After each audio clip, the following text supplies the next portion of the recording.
Hello, everyone. Uh, Welcome to the M8 Discord meetup. This is a special one where we talk about the new 2.7 firmware that was just released. As well, I have about maybe 45, 50 minutes of bundles to share thereafter. So, for those that are wondering about pre-orders, I should get that out of the way and just say that pre-orders that were made before April 1st have all shipped unless you told me to hold your order for a specific period of time. But I just wrapped those up about a week ago. And I'm getting parts currently for the September batch, which is all orders after April 1st. I'm currently just waiting for the batteries and the aluminum enclosures, which have all shipped. So I should get those in the next, week or two. And then I start having to do assembly here at our shop. But it will be, hopefully much sooner than September, maybe July, most definitely August at this point. And for those of you that want an M8 that can't order one because I'm currently sold out, I'm still waiting on some codecs, the audio chips that I placed an order for in January, and they were supposed to ship in May, and they haven't shipped yet, and now they say August. So on the site, I specified that it would, we'll maybe have them in November, but I'm just still waiting for confirmation of those chips. So yes, the chip shortage is real. Yeah. So in other news, besides getting all those orders shipped out, I also pushed a new version of the firmware 2.7, which is a significant version. I would say close to the same significance as 2.5. And you should definitely check it out because it has some interesting features. And I'm going to go over those with you. Like I started this meetup with my song named Bah. This is just one of those work in progress songs that'll never see the light of day. One of the cool things with 2.7, and people have asked for basically time, the song to show like where it's at, like is this like 2 minutes in or is this 3 minutes in, etc. Because of the nature of M8 and the fact that all the tracks are independent and the fact that you could have commands that actually alter the timing at any point in time randomly, it makes it kind of a hard problem to solve. So what I did do is while the playback is stopped, if you hold down Option, it'll tell you, you can see there at the bottom, it says track 2, time, 1 minute, 3 seconds, and it tells you the number of ticks. Number of ticks is useful if you're one of those crazy people that like to have a bunch of tracks in totally different times, but you want them all to meet up at a specific point in time. That'll tell you straight off the bat. If the ticks match, then you know that they're lined up at this point. Or I think it's at this point. A useful feature, wherever the cursor's at, it'll tell you how long it is to get to here. Or I think it's actually how long it is including this step. I guess it's an important note. So obviously the first step takes 9 seconds. The next one probably 18 or 27. So that's the thing is here, these first chains are only 4 phrases long, and then these second ones are 8. So yeah, the time kind of increases there. Anyways, useful feature to have. The next one would be selection render. So say I have this part here.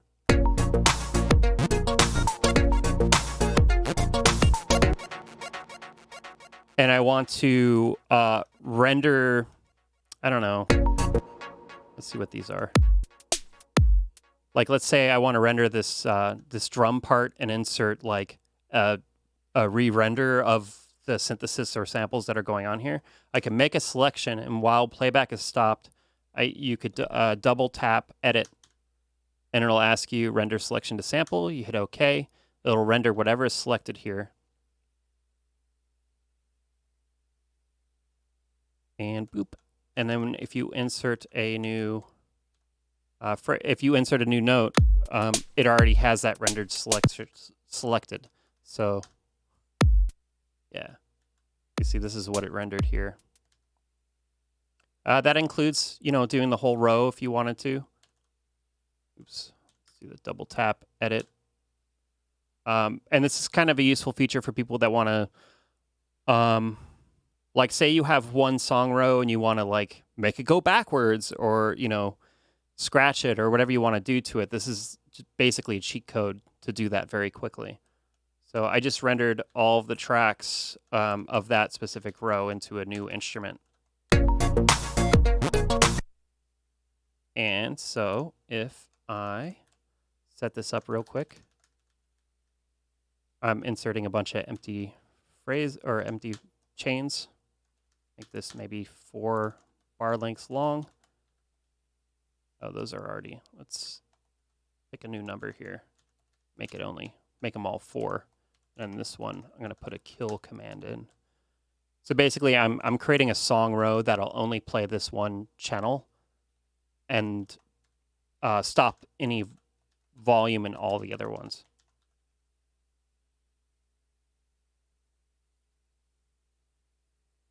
Copy that. That's the one I just did. So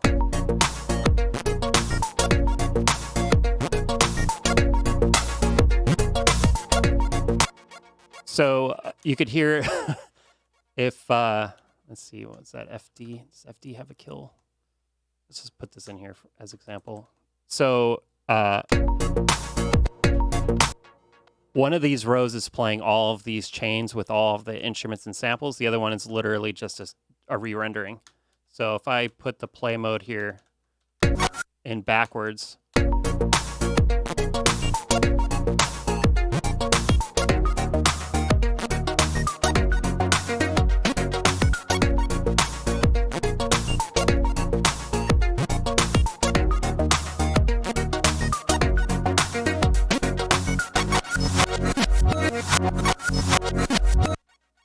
so yeah.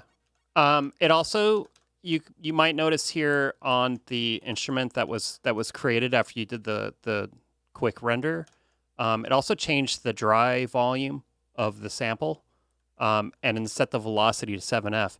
And basically what it tries to do is match the volume that was going on here based on your song volume, and it turns off the limiter during that render, so that way it basically tries to match exactly the volume that was happening when it rendered that. So you could insert it as a sample and it sounds seamless. So yeah, that's selection render. Pretty nifty. Let me reload this song. Get rid of that. So the next feature is song snapshot and recall. And basically all it is a quick save and load feature. It doesn't save over your original song. It just saves the state of the entire song as it is when you trigger the save snapshot, and then when you recall it, it'll instantly recall it, even during playback. And what that is useful for, there's several use cases for this. One of them is if you, for instance, I don't know, assigned a Midi knob to, say, the DJ filter, and you're doing a live set, and you had like a bunch of Midi mappings and you wanted the song to go crazy during that point while you're using them, then probably after you load the song, you might want to go down to the mixer screen and hit Shift Option, and you can see there at the bottom it says Stored Song Snapshot. And then that way, when you recall it, it'll snap all those values back to wherever you created the snapshot at. So I already stored it, obviously. So if I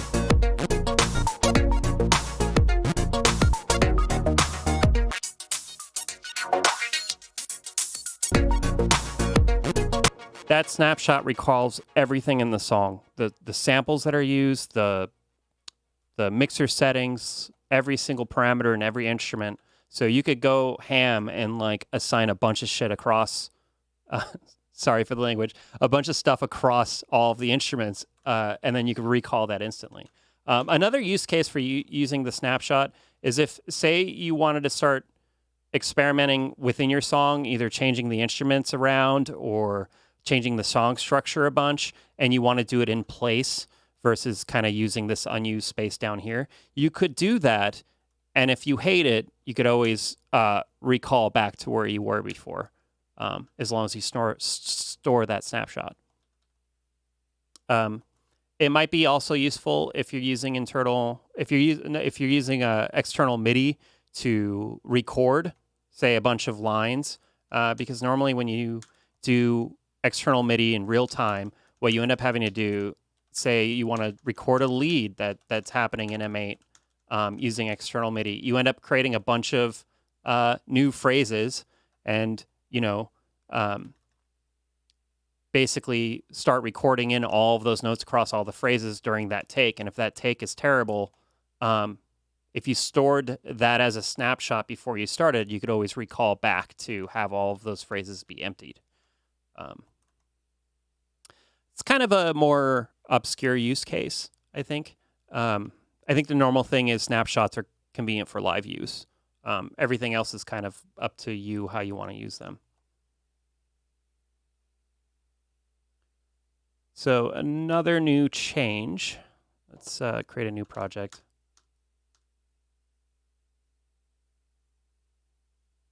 Is FM Synth has 4 new, I guess, operator shapes, if you will. So just to go through them real quick, I'll start an algorithm that is basically just additive. So each of these are an independent oscillator. Very simple.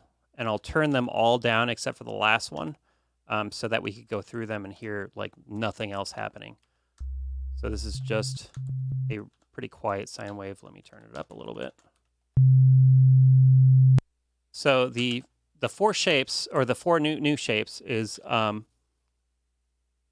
basically we had a noise, which is essentially literally a LFSR or not really pseudo-random noise generator, I guess is the easy way to put it. I introduced 3 new noise shapes. In each of them, basically implement either a low-pass filter, a high-pass filter, or a band-pass filter. So if you wanted to cut off some of the low end of the white noise, you could, choose the high-pass filter and then set the ratio, which will act as the frequency of the high pass, to allow you to dial in exactly, the frequency range of that noise. And then, so there's basically 3 new noise ones: low pass, high pass, and band pass. You can see here NLP, NHP, and BP. The other cool thing with these ones is the feedback, which is normally kind of a self-oscillation feedback of an FM synth. You could forget all that, but the feedback is assigned to essentially the resonance amount for the filter.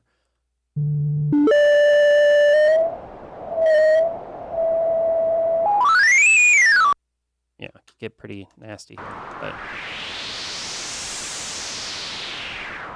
yeah, and these filters are identical to the filter that's down here. So the resonance is exactly mapped the same way in this feedback parameter. The other thing I did is on the noise shape that pre-existed,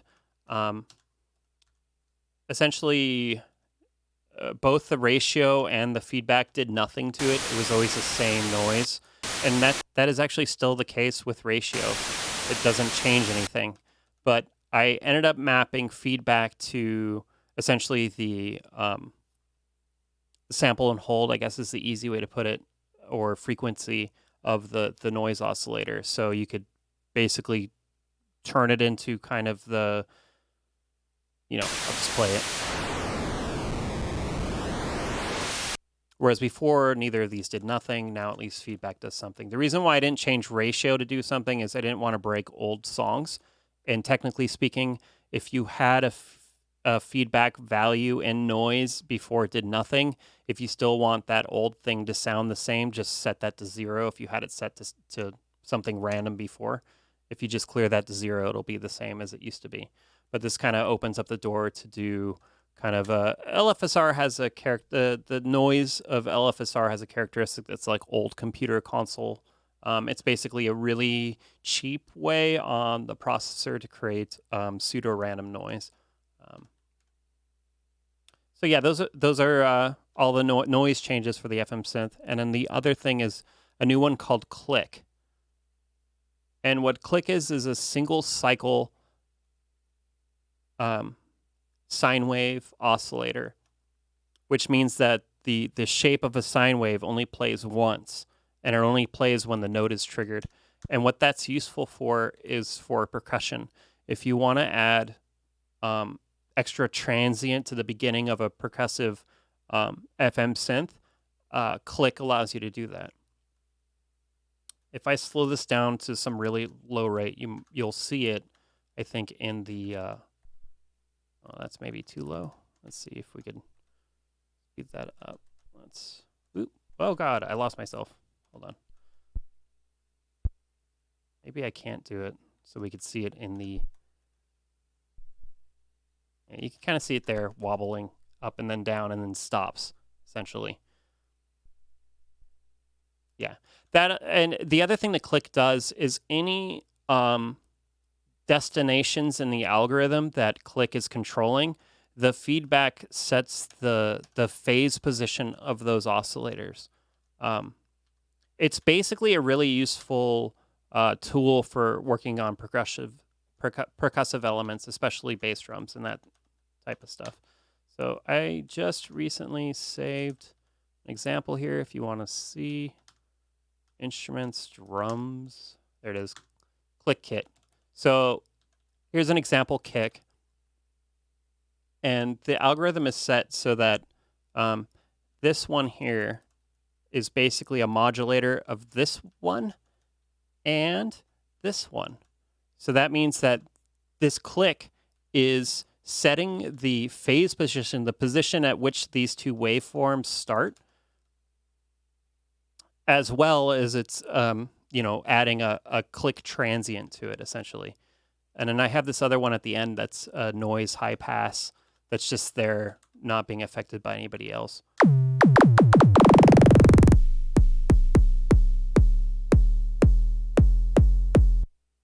So let's loop this real quick so I could tweak it and give you... Can I hear that?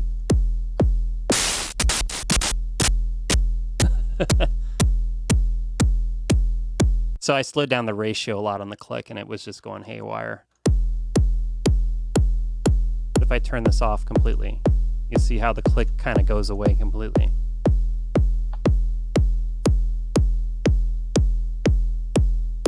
But it allows you to really dial in exactly how you want the transients to be shaped on a kick drum, for instance.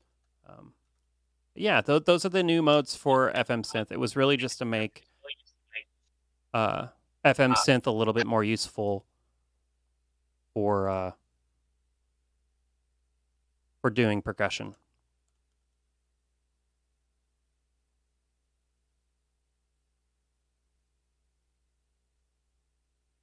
If anybody has any questions, I'll kind of backtrack and go through them after I go through this list. The other new thing is help text, which was just literally yesterday, I think, added, which is any parameter that you want to automate that has kind of a kind of a text representation of what it does. So that'd be like this limiter here, or the filter type, or the algorithm here. Any parameter you want to sequence that has those things in there. It now tells you at the bottom of the screen, if you look there, what the number represents. So if I change the filter type, it's just a helpful text to help you if you want to sequence those parameters. Also, if you have a song that has samples in it, pretty sure this one has samples in it. Let me find the sample. It now tells you right there. You can see at the bottom of the screen. It tells you the sample name of the instrument if you have no instrument name present, which is useful. Yeah, so like this one doesn't have a name, but if it did, and I called it something random, then it would say down here at the bottom, zeros. Yeah. So just little helpful things here and there. The other interesting thing, let me reload this song so I didn't screw anything up, is everything in the, this screen is the effects sends all their settings. All of these now can be MIDI mapped or touchscreen mapped. And just like on the instrument screen or the mixer screen, how you do that is you hold down Option and turn the MIDI knob, or touch the screen and drag axis direction. So, you know, if I want to change the size here and the decay, that kind of stuff, now all that stuff is also MIDI maps.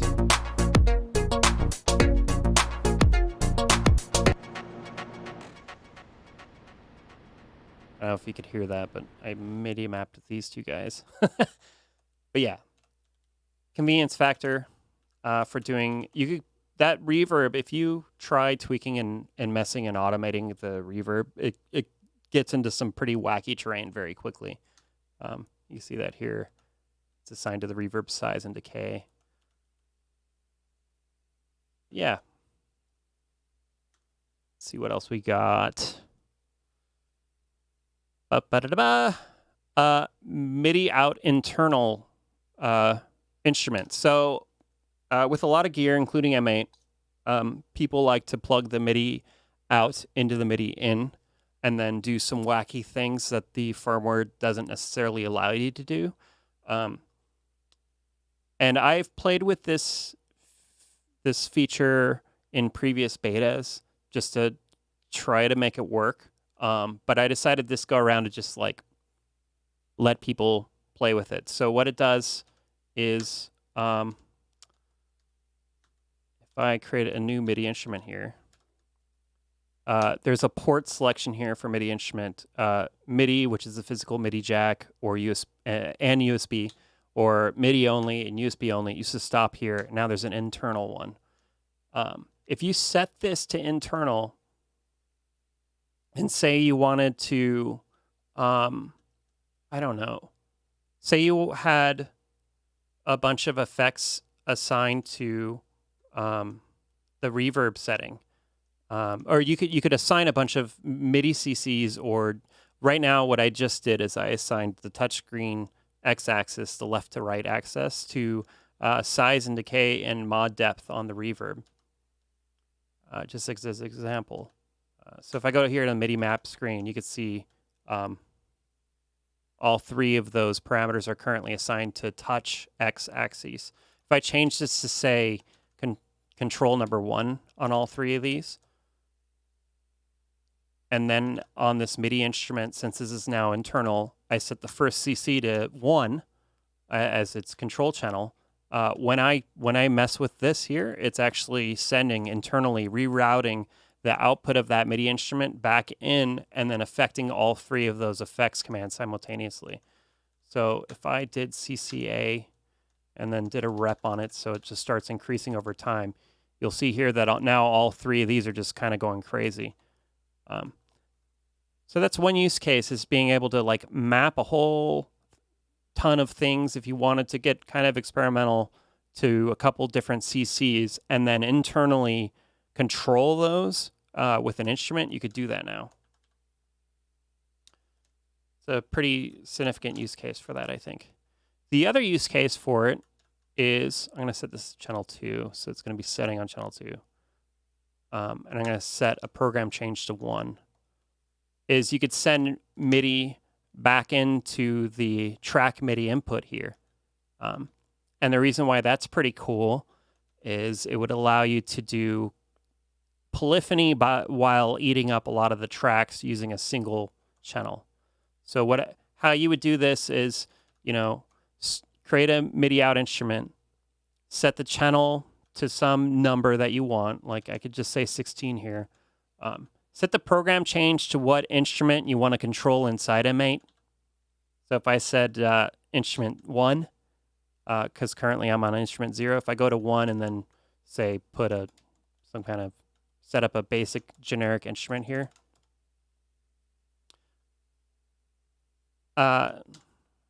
Yeah, so I want to send a program change of 1, which will make any track basically use this instrument when it's triggered.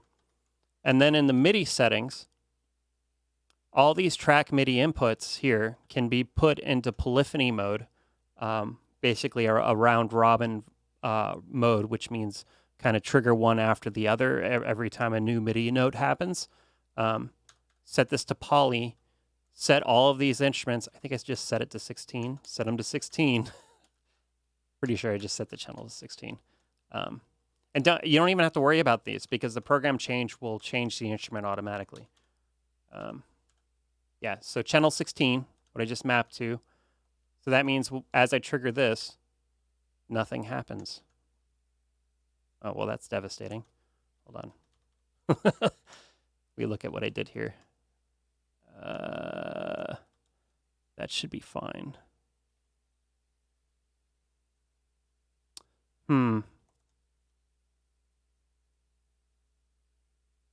Let's change it to 15. Maybe there's some obscure real-time bug.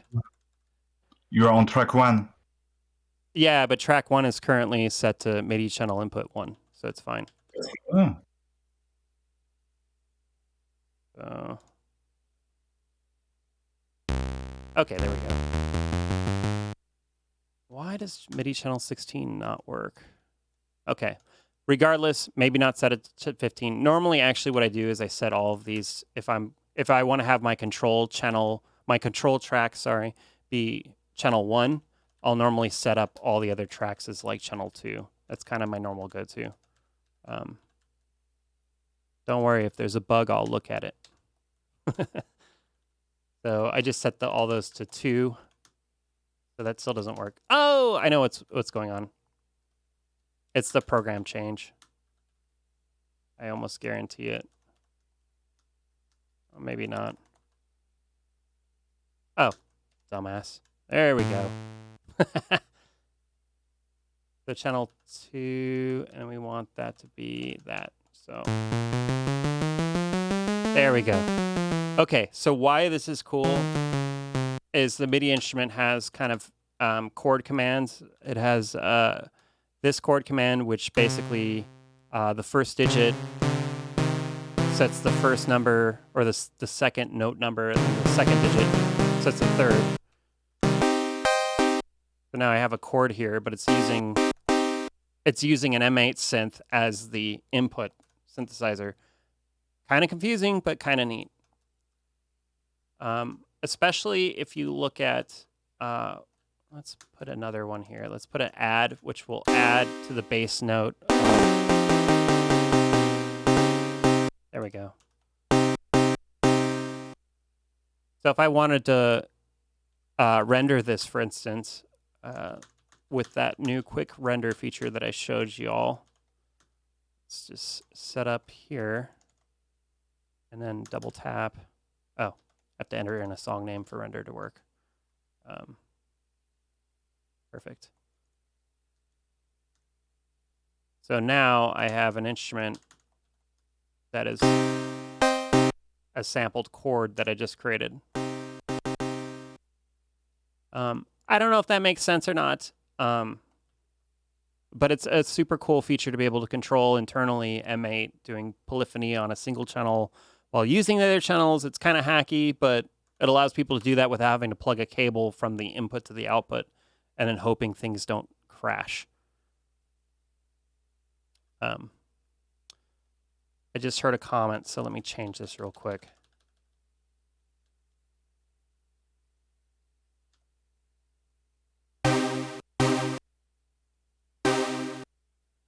Are you happy? Are you happy, No Sleep?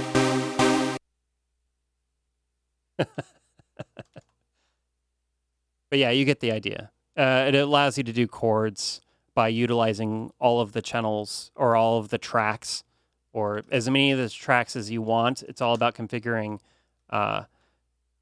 you know, in poly mode, I've talked about this before, but in this MIDI input poly mode, basically all channels that share the same tracks, or sorry, all tracks that share the same channel, they'll be in kind of a round robin polyphony mode. So if I set these to what if I reset these 4 to what they originally were, that means now all we have are these 3 to work with. I think we kind of lose the ad. No, it's still got it. I don't know how that works, but it works. Yeah, it could be very nice for the normal like tracker thing or old school tracker thing to do would be to basically have a sample that it's a minor chord and have a sample that's a major chord, and then being able to use those whenever they're appropriate. You kind of do that here only in conjunction with the song selection rendering. It allows you to do that pretty quickly, I guess, without doing too much legwork to set that up. That's it. There are a lot of fixes and a lot of improvements on 2.7, but those are the major features from it. If anybody has any questions, I'm going to scroll back here in chat and see if there are any, other than somebody being offended that I didn't use Sauce Swarm as a demo.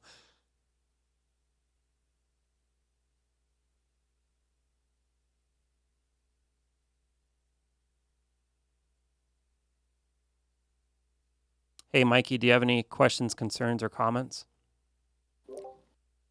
That's a good question. Nothing off the top of my head. I feel like covered all the points that I was thinking about. Okay. Yeah, there's I almost look at like using the MIDI kind of internal MIDI mode as more of an advanced / experimental technique. And I imagine why most companies don't implement it is because it's problematic. It's hard to test for. You're doing basically an internal feedback loop if you're not careful. As well, it's so kind of experimental and not really user friendly that people that really want that thing will just plug the MIDI in to MIDI out. But there are advantages to using it internally versus ruining your external MIDI for anything else. It's just, yeah. It's not the most user-friendly, but it's there if you want it.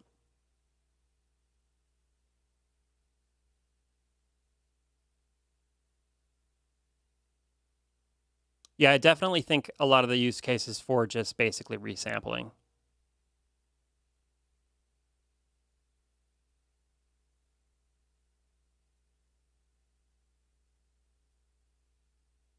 Sorry, everyone. I'm just scrolling back and looking at it if there's any questions.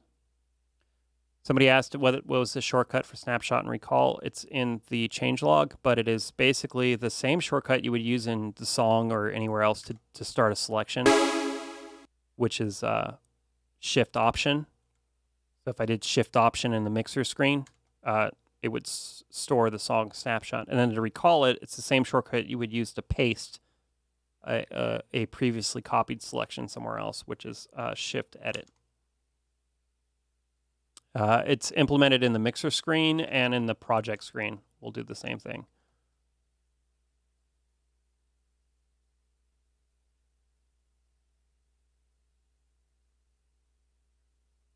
Does anybody else have any other questions?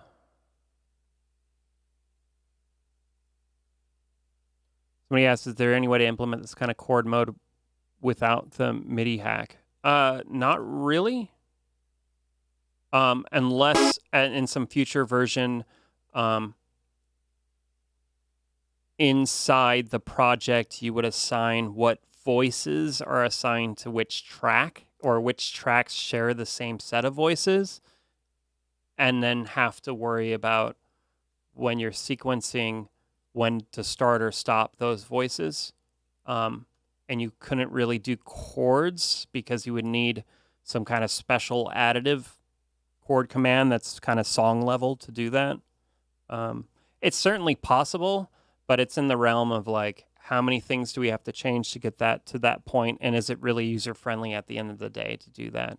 And I think it's kind of questionable, but who knows? Maybe I have talked about allowing you to edit the voice allocation in the past, a long time ago, I think during a meetup, but that's pretty advanced stuff.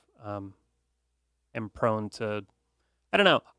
There's a balance between like making something fun and intuitive, and then making something so highly configurable that you're spending your whole time configuring. You know, there's a balance. There's a line somewhere in between those two extremes, and it's all about trying to find that. If I could say that that will be there in the future, I don't know yet.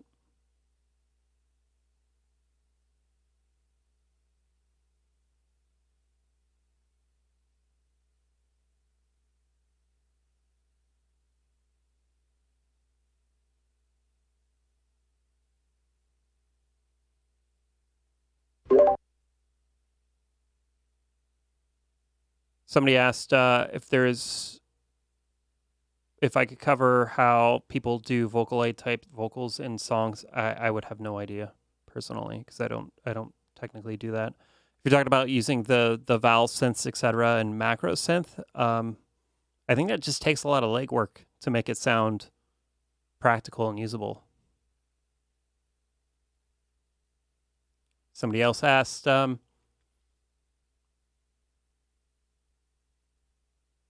what I think I would want to look into in the next M8 firmware. The main things I want to look at right now is kind of capping the backend CPU usage, doing optimizations, and I have a future features list that I plan on implementing for version 3. I don't remember what they all are off the top of my head, but there's some significant things. One of the ones I wanted to do that I could probably talk about here would be the envelope and LFO screen. What I'd rather have, instead of 2 envelopes and 2 LFOs, I'd rather have 4 modulators that could be either an envelope or an LFO or some other different type of envelope. That would probably be the big killer feature, I think, that is currently lacking. Because a lot of times you might need more LFOs, or a lot of times people use LFOs as envelopes, because you kind of do that here. But I would kind of like all 4 of these to be arbitrary, and you to kind of select the engine of what kind of modulator it is. I think that might be super useful. I've talked about it in the past as well. I kind of wanted to have an external instrument, quote unquote, which those that are familiar with Ableton, it basically is kind of a combination of both using the audio input as well as some of the common audio effects that are in the synthesizers, like the filter and the amplification, as well as the settings for the dry volume and coarse volume, etc. It'd be kind of cool to have that for external audio, so that it would trigger external MIDI, and then that audio would come back in, and then it could route through the filter or through the amplifier on the same track using the same instrument. That's something I still want to work on. I've experimented with it. I know it's capable of doing it. Just a matter of figuring out UI-wise how to make it work. Another thing I want is there's this bookmark feature. And for those of you that don't know, you triple tap the Option key, and it creates a color. I could probably just either get rid of that or add to the ability to have the chain select one of the theme colors, which would mean you could have multiple colors for different sections. I think that would be super useful for organizational purposes. Is there anything else off the top of my head? I don't know. There's a list I have, and it has lots of useful things like that, but nothing like, hey, let's double the polyphony, because that's not going to happen. Those are kind of the force limits on what is possible. But yeah, the next version, other than bug fixes, will probably be me starting to work on version 3, as well as starting to prototype hardware for the next version of the physical version of M8, which would be late next year or the year after or something like that. It takes a long time to prototype hardware, so those are the things. I'm kind of, based on the success of M8, it's like doing way better than I ever thought was possible. So I will kind of want to keep the steam going and figure out what else we could do. And that includes obviously USB-C. If you look at the 2 or 3 most common complaints with M8 with people who've never used it before, it'll be basically screen size and USB micro. And obviously, those would be two things I would want to look at for future versions. For those that don't know, I've stated in the past that I was actually trying to get USB-C a version of it before I even went to production, but at the time it wasn't possible. So maybe this time around, the next time around, it will be possible. So those are things I would kind of want to work on besides just getting units shipped to people. Hey, Tim, Yeah. 2.7 feature you didn't mention was the MIDI control of mutes and solos. Yeah, that's true. That's a hard one, though, too. Can't really demo. Yeah, I can't really demo it really easily here. But yeah, mutes and solos, which are the shortcuts of holding Option and hitting Shift or hitting the play button, allows you to do mute and solo of all the tracks. And now there's MIDI control of that stuff, which is basically utilizing the control channel in MIDI settings. It can't be set to all because that would disrupt some of the other MIDI channel features. It would have to be set to a specific control number. But once it is, it'll respond to MIDI notes starting from the second octave going up. It'll be able to do mutes or solos on any of these tracks. It'll basically it'll control mutes from 1 to 8, and then it'll go through and control solos 1 through 8. So if you have a MIDI controller that has push buttons for doing mutes and solos, you could probably assign it as long as that thing is configurable.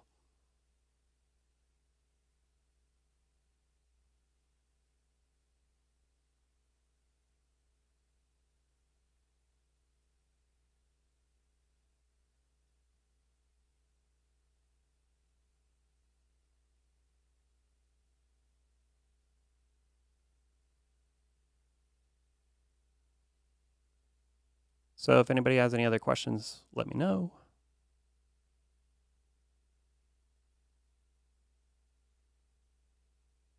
I have a whole bunch of bundles to go through. So if we're ready for that, we can start doing that.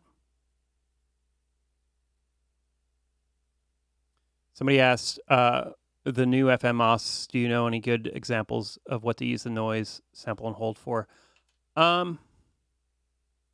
You could get pretty experimental with that. I imagine if you wanted to, FM synthesis has notoriously been known as being very complicated. M8's FM synth, I think, kind of simplify that because you don't have 70 parameters to control to make a decent sound. Most of those parameters in a typical FM synthesizer would basically be the envelope for each operator and the 4 or more parameters for each of those envelopes per operator. But in M8, right now, I'm just setting up basically a 2-operator synthesizer here where noise is feeding into a sine wave, which means this oscillator is basically controlling the position of the sine wave, essentially, what we call phase modulation. Let's see what we could do with that. So you could see like that sine wave instantly is very noisy. If I turn this down and just start introducing the noise. But let's turn up this to some extreme. Yeah, it just sounds like clicky garbage, so maybe that's not necessarily a good feature. I don't know. It allows you to sculpt the noise a little bit more by default. It was asked. I knew that we weren't using feedback, so I figured I can map it to feedback on noise. I didn't want to map it to ratio because that would affect many presets that people have built and their songs. So I figured implementing it on feedback would be the least amount of backwards compatibility issues that was allotted. I will say that like low pass noise is one of my favorite things because it allows me to do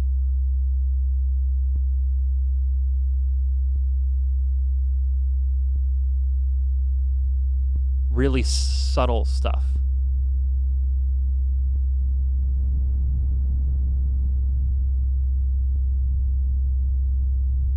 Which is pretty rad. Really can't even hear that, but the other thing I didn't really talk about is that the feedback, of course, goes into self-oscillation, which also gets into the realm of pretty weird very quickly.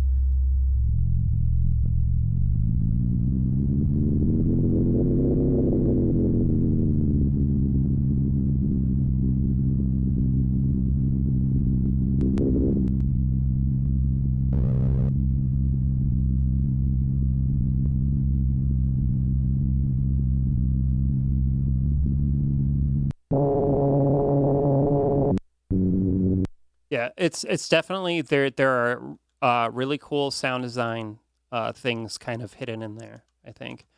The only demo I have is I started playing with something a couple days ago, which used I think the low pass on that one.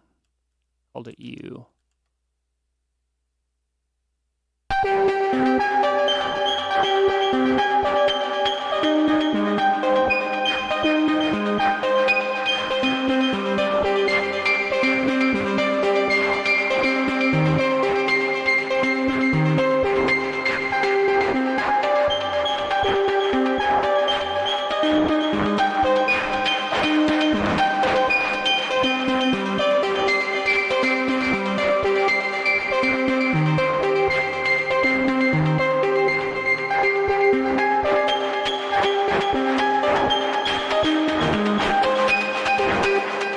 Yeah, it allows you to do some pretty subtle but amazing kind of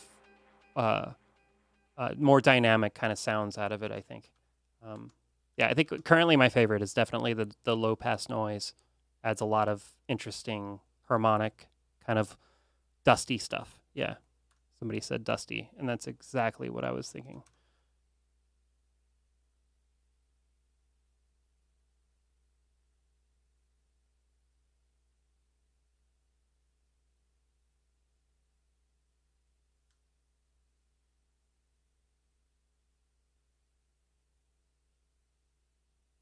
If nobody has any other questions, I would love to get myself a drink and play some bundles. It is Saturday after all. Why am I working?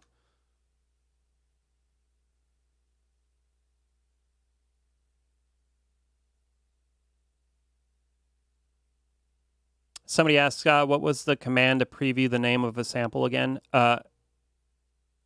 If your instrument doesn't have a name, it'll just tell you the instrument type if you hit edit on the instrument number. If your instrument is a sample without a name, it'll tell you the sample name that's currently loaded if you hit edit on the instrument number in phrase. If you do have a name, it'll just say the name back.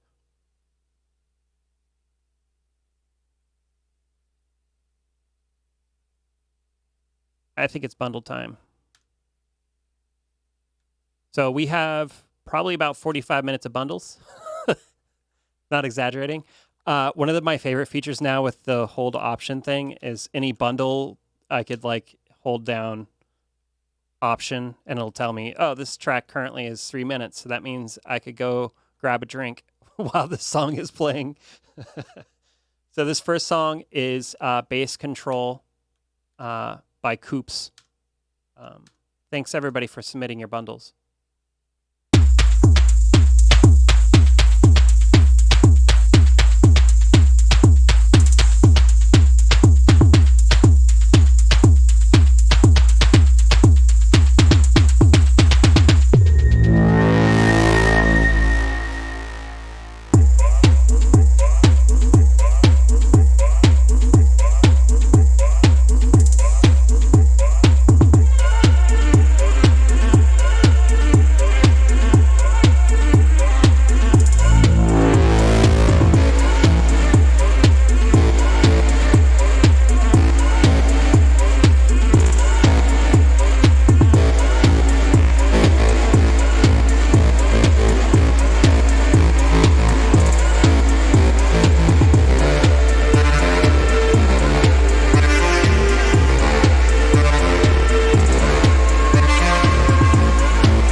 Awesome. That again was Bass Control by Coops. Next one's Erdon with First Step.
Whoa. Thanks so much for submitting. I assume that's the end. Hopefully I'm correct. By the way, if anybody's wondering what order I'm playing these in, it is probably the order that I copied them over to the SD card. This next song is by Graz, and it's Diamond Eyes.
You shine.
Holy heck.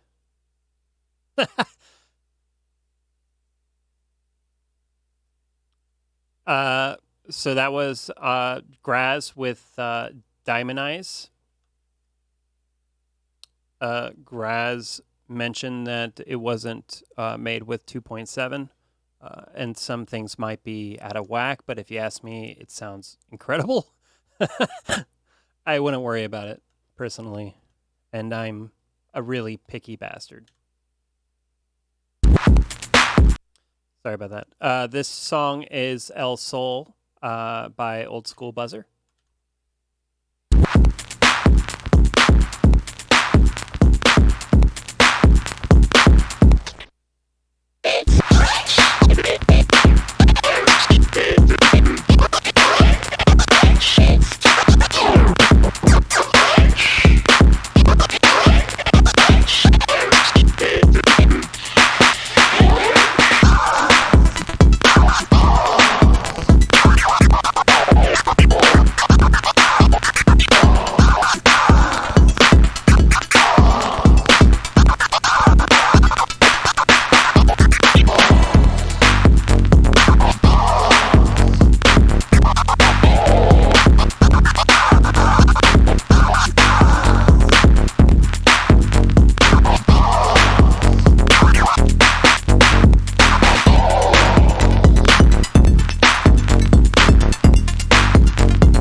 Wow.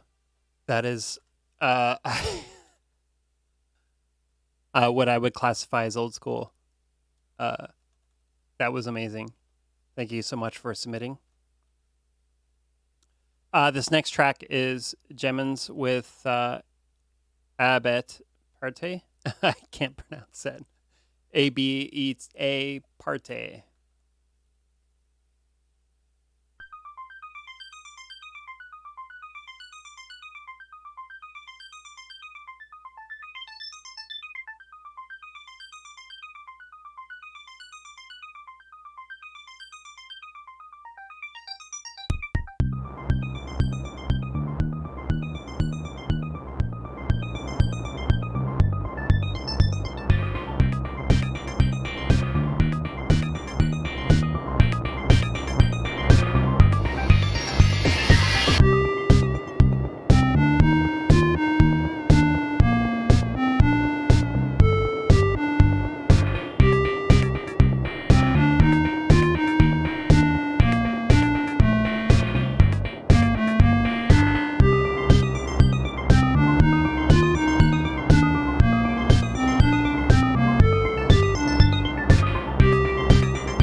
Did we loop? I'm sorry, guys.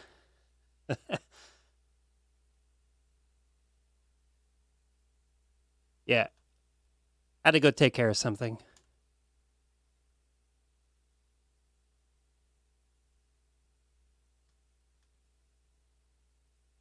Thank you so much, Jemmons, for submitting that. Next one is Maro 303 with Rainy Temple.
That was amazing. Thank you so much. I was thinking about letting it loop.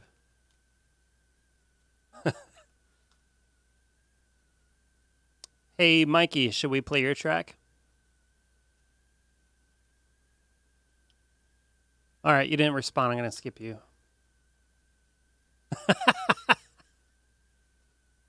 This is Mikey 303 with Slow Burn.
What was that?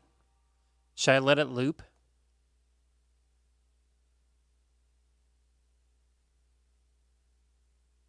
I'm just kidding. It was phenomenal. Thank you so much for submitting.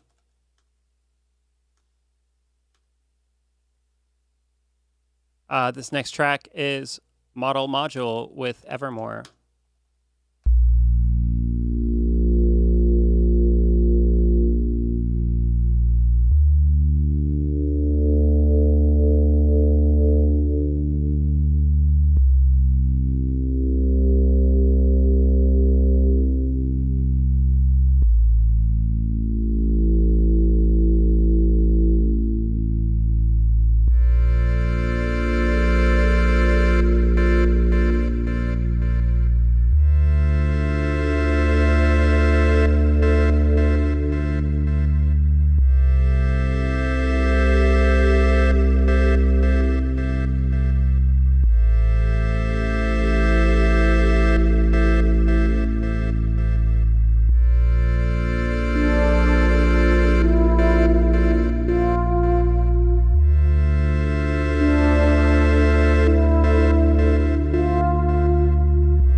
Excellent.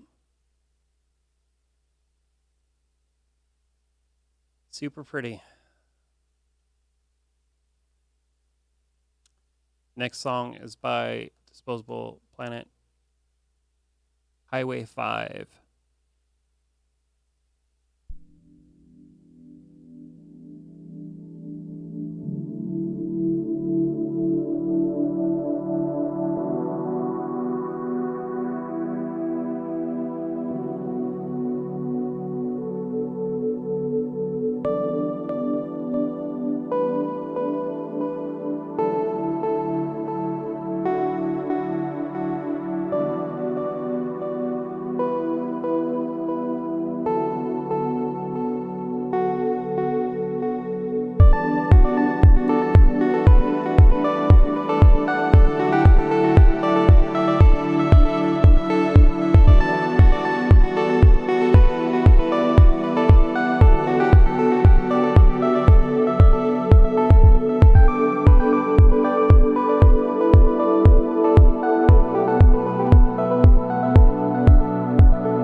Amazing. I was curious if it was intentional with the lag, but it looks like it was. Yeah, that was super well done. Thank you so much for submitting. Just those two tracks that were playing slower than the others, or off at a phase. I don't know how else to pronounce it. Next song's by the EJMC with Go.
Wow.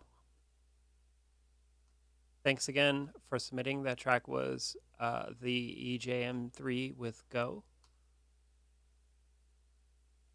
Next song is Wengus with Quar. I said that with a question because I don't know how to pronounce that.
Did that speed up?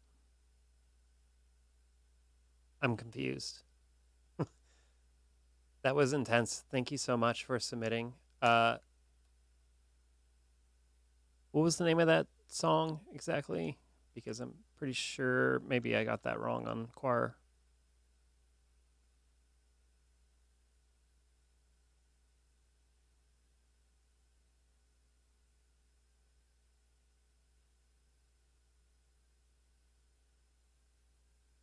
Clown car trolley problem. All right. This next one's by Ineffable Twaddle. There we go. With Doggone Blue MX. I don't know. I'm sorry, everybody, if I mispronounce things in advance. It's kind of hard to do so real time.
Okay, that was amazing, and the song structure totally confused me.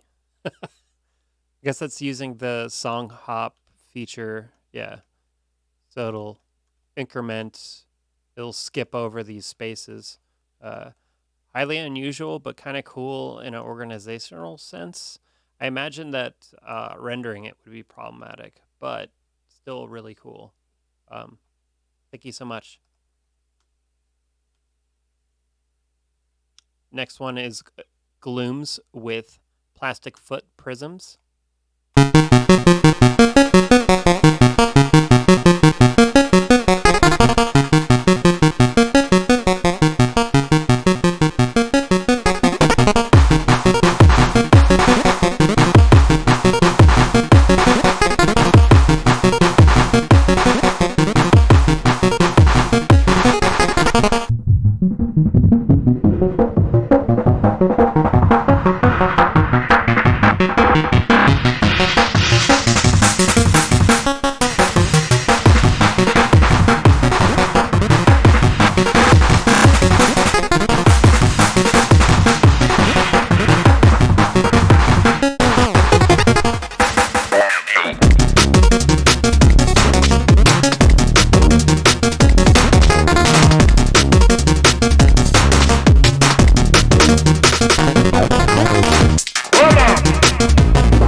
I love it.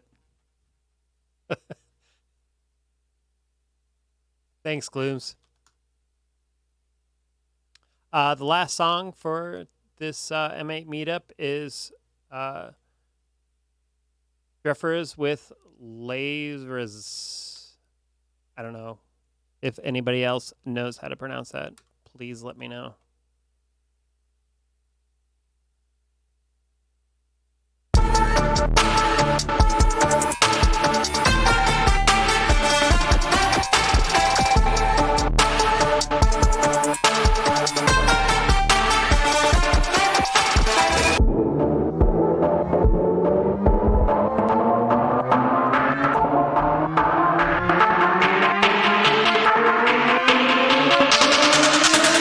Now,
I let that loop. Thank you so much for submitting your track. That was amazing. I hope it wasn't overly clipped, but then again, the song itself is fairly loud. All right, that looks like it. Think I went through all of the bundles that were submitted. If I happen to miss you, we can do it next round. Yeah, we just had a whole album listening party, Mikey303 said, and I think that's kind of true. There was a decent amount of songs submitted, so we all really appreciate that, and thank you so much for submitting them so we could listen. With that being said, I hope everybody has a lovely rest of your weekend, and I think we should do this again soon. I say that with a question mark because I'm pretty busy. But maybe in 2 weeks, I think every 2 weeks is pretty practical to do these. But during the pre-order batch runs, I'm working a lot to get those units out, so we'll see. But thank you everybody for joining and listening and contributing to this.